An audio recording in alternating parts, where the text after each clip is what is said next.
தலை சுத்தலாக இருக்குது, ஒரு 10 செகண்டுக்கு வாமிட் வர மாதிரி சென்சேஷன் இல்லைன்னா இம்பேலன்ஸ் இருக்கிறவங்களுக்கு இன்றைக்கி நான் எக்ஸசைஸ் சொல்லித்தரேன். இது நிறைய பேர்த்த கன்ஃபியூஸ் பண்ணி விட்ருது. இம்பேலன்ஸ் வந்துச்சுன்னா ஒன்று ஹார்ட் ரிலேட்டட்னு நினச்சிக்கிறாங்க, இல்லைன்னா பிரெயினில் மூளையில் ஏதோ ஆயிடுச்சு, இல்லை இஎன்டியில் ட்ரபிள், இல்லைன்னா ஒரு பிபி ரைஸ் ஆயிடுச்சு, பிபி லோ ஆயிடுச்சு, இல்லை சுகர் அதிகமாகிடுச்சு, சுகர் கம்மியாயிடுச்சு, இந்த மாதிரி கன்ஃபியூஸ் ஆகுறீங்க. ஆனால் 100க்கு 95 பேர்த்துக்கு 95% பேர்த்துக்கு ஸ்பைனல் கார்ட்லேருந்து இது வருது. இது அன்ஃபார்ச்சுனேட்லி உங்களுக்கு சொல்லித்தரப்படலை, இல்லை இன்டர்நெட்டில் கூட சரியாக இல்லை, உங்களுக்கு அந்த நாலேஜ் கொடுக்கப்படலை. ஏன்னா மற்ற இதெல்லாம் என்ன பண்ணிட்டாங்கன்னா, மற்ற கண்டென்ட்டெல்லாம் எஸ்இஓ பண்ணி சர்ச் என்ஜின் ஆப்டிமைசேஷன் பண்ணி கூகுளில் நீங்கள் இதை பற்றி தேடினாலே உங்களுக்கு உடனே ஹார்ட்டுன்னு போவோம், உடனே மூளைன்னு போவோம், உடனே இதுக்கு நீங்கள் பெரிய ட்ரீட்மெண்ட் எடுக்க வேணும் அப்படியெல்லாம் வரும். அது ஏன் அப்படி நடக்குதுன்னா, அங்கே கூகுள் நம்ம யாராச்சும் எழுதுகிறாங்களோ அதுதான் அதுக்குள்ளே வரும். அப்போ எஸ்இஓனா உங்களுக்கு தெரியும்ல, சர்ச் என்ஜின் ஆப்டிமைசேஷனில் பணம் கொடுத்து நல்லா கரெக்டாக ஒரு டிஜிட்டலாக அப்படி எழுத வச்சுட்டாங்கன்னா நீங்கள் உலகத்தில் எங்கே தேடினாலும் அதே தான் வரும்.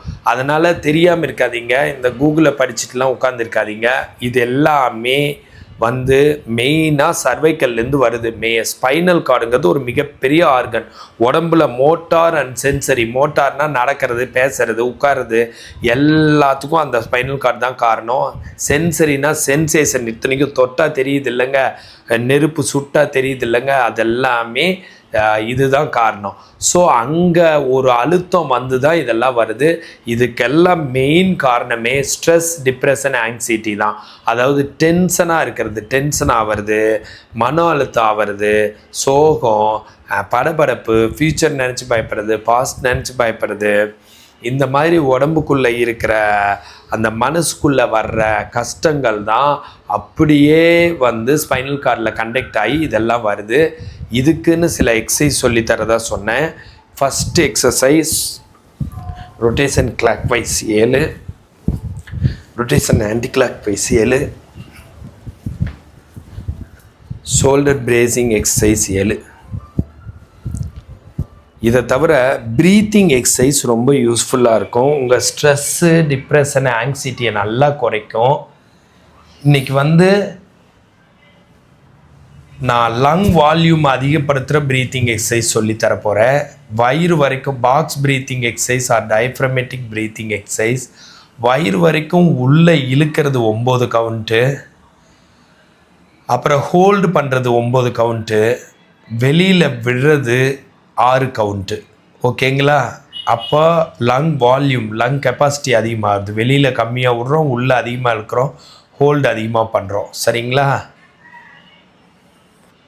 ஓகே, இப்போ ஸ்டார்ட் பண்ணலாமா?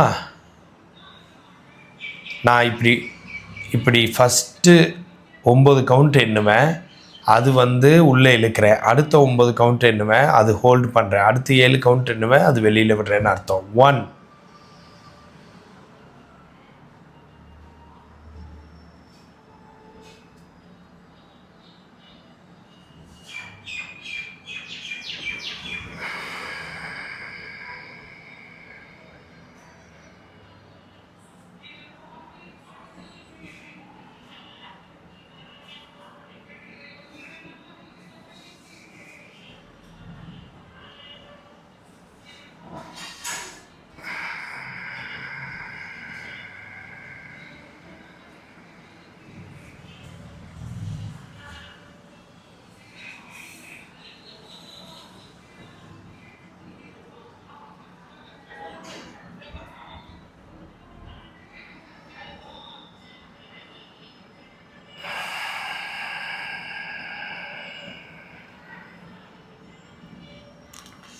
ஸோ 3 times I did, அதாவது 3 தடவை செஞ்சேன். உள்ளே இழுத்தது 9 கவுண்ட், ஹோல்ட் பண்ணுறது 9 கவுண்ட், வெளியில் விட்டது 7 கவுண்ட். ஸோ லங் வால்யூம் அதிகமாகுது. இந்த எக்ஸசைஸ் மல்லாந்து படுத்துட்டு ஒரு ஏதாச்சும் ஸ்பிரிச்சுவல் மியூசிக்கோ நல்ல காம் மியூசிக் கேட்டுட்டு பண்ணுறப்போ இது ஒரு நல்ல மெடிடேஷனாக அமையுது. எல்லா செல்ஸுக்கும் ஆக்சிஜன் போகுது, லங்கோட வால்யூம் அதிகமாகி மூச்சு வந்து நல்லா நம்மளுக்கு போயிட்டு வருது. இது வந்து ஸ்ட்ரெஸ், டிப்ரெஷன், ஆங்ஸைட்டியை நல்லா குறைக்குது. அதனால் கழுத்து வலி, இந்த ஸ்டெனோக்ளிடோமாஸ்டர் ட்ரெப்பீசியஸில் வலி, ஸ்டெனோக்ளிடோமாஸ்டர் ட்ரெப்பீசியஸ் வலி, கழுத்து வலி, தலை சுற்றல், கை விரல் மரமரப்பு, கையில் கரண்ட் வர மாதிரி, chest pain, breast pain, palpitation, நடுவில் ஸ்டர்னம், கீழே ரிப்ஸ், சைட் ரிப்ஸில் வலி, இதெல்லாம் குறையிறதுக்கு ரொம்ப யூஸ்ஃபுல்லாக இருக்குது. ஹெட்டேக், மைக்ரைன், ஒரு பக்க தலைவலியும் குறையும். இந்த மாதிரி ஹெல்த் டிப்ஸ் வேணுன்னா ஃபாலோ பண்ணுங்கள். ஃபிசியோதெரப்பி கன்சல்டேஷன் வேணுன்னா கால் பண்ணுங்கள். பிரகாஷ் ஃபிசியோதெரபி.